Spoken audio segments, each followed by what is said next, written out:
छत्तीसगढ़ में सविनय अवज्ञा आंदोलन। निम्नलिखित में से असत्य कथन का चुनाव कीजिए। राष्ट्रीय सप्ताह के अंतिम दिन 13 अप्रैल 1930 को महाकोशल राजनीतिक परिषद का अधिवेशन हुआ। यही असत्य है। निम्नलिखित कथनों को पढ़िए तथा सही विकल्प को चुनिए। 8 अप्रैल 1930 को पंडित रविशंकर शुक्ल ने रायपुर की रजबंधा मैदान में नमक बनाकर नमक सत्याग्रह की शुरुआत की। इस समय पंडित रविशंकर शुक्ल का सहयोग ठाकुर प्यारेलाल सिंह और महंत लक्ष्मी नारायण दास ने किया। सी 1 और 2 दोनों सही हैं।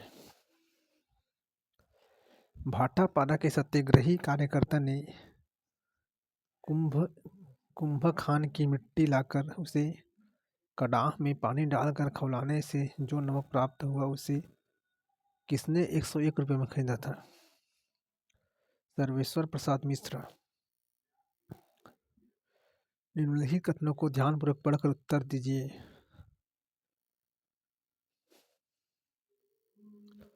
पहले और दोनों असत्य है।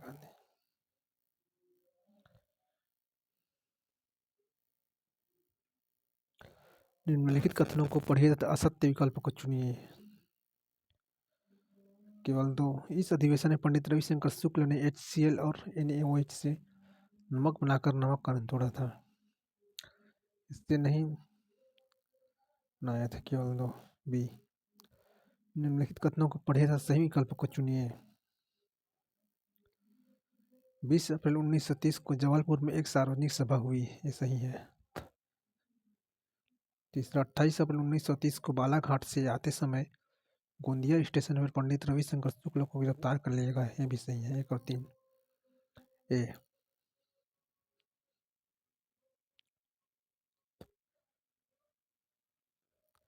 निम्नलिखित कथनों को पढ़िए तथा सही विकल्प को चुनिए। इस आंदोलन का नेतृत्व ठाकुर प्यारेलाल सिंह ने किया था। इस आंदोलन का उद्देश्य लगान वृद्धि का विरोध करना था। 2 और 3 सही है। बी।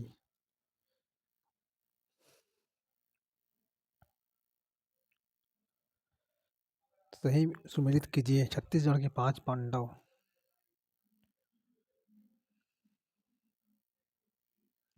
वामनराव लाखे धर्मराज, महंत लक्ष्मी नारायण दास भीम, ठाकुर प्यारेलाल सिंह अर्जुन, मौलाना अब्दुल रऊफ नकुल, शिवदास डागा सहदेव।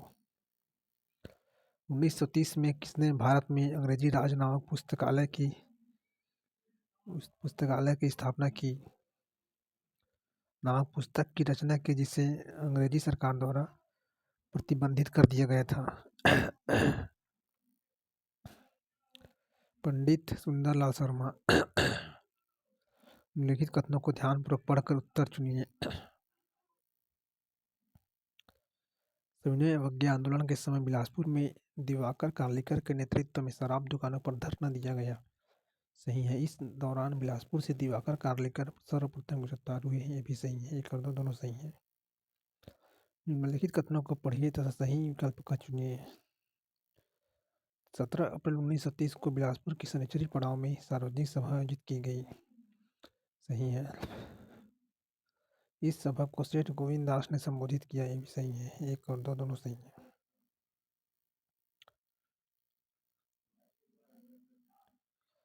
आंदोलन के दौरान रायपुर राष्ट्रीय विद्यालय के प्रधान अध्यापक प्रतिदिन विद्यार्थियों के साथ राष्ट्रीय झंडा लेकर जुलूस निकालते थे, जिसके कारण उन्हें 16 नवंबर 1930 को जेल भेज दिया गया। नंद कुमार दानी। निम्न में से कौन सा कथन असत्य है? डी। इनमें से कोई नहीं। बिलासपुर जिले के गांव-गांव में घूम घूम कर न दो आंदोलन किसके नेतृत्व में चलाया गया? गजाधर साव।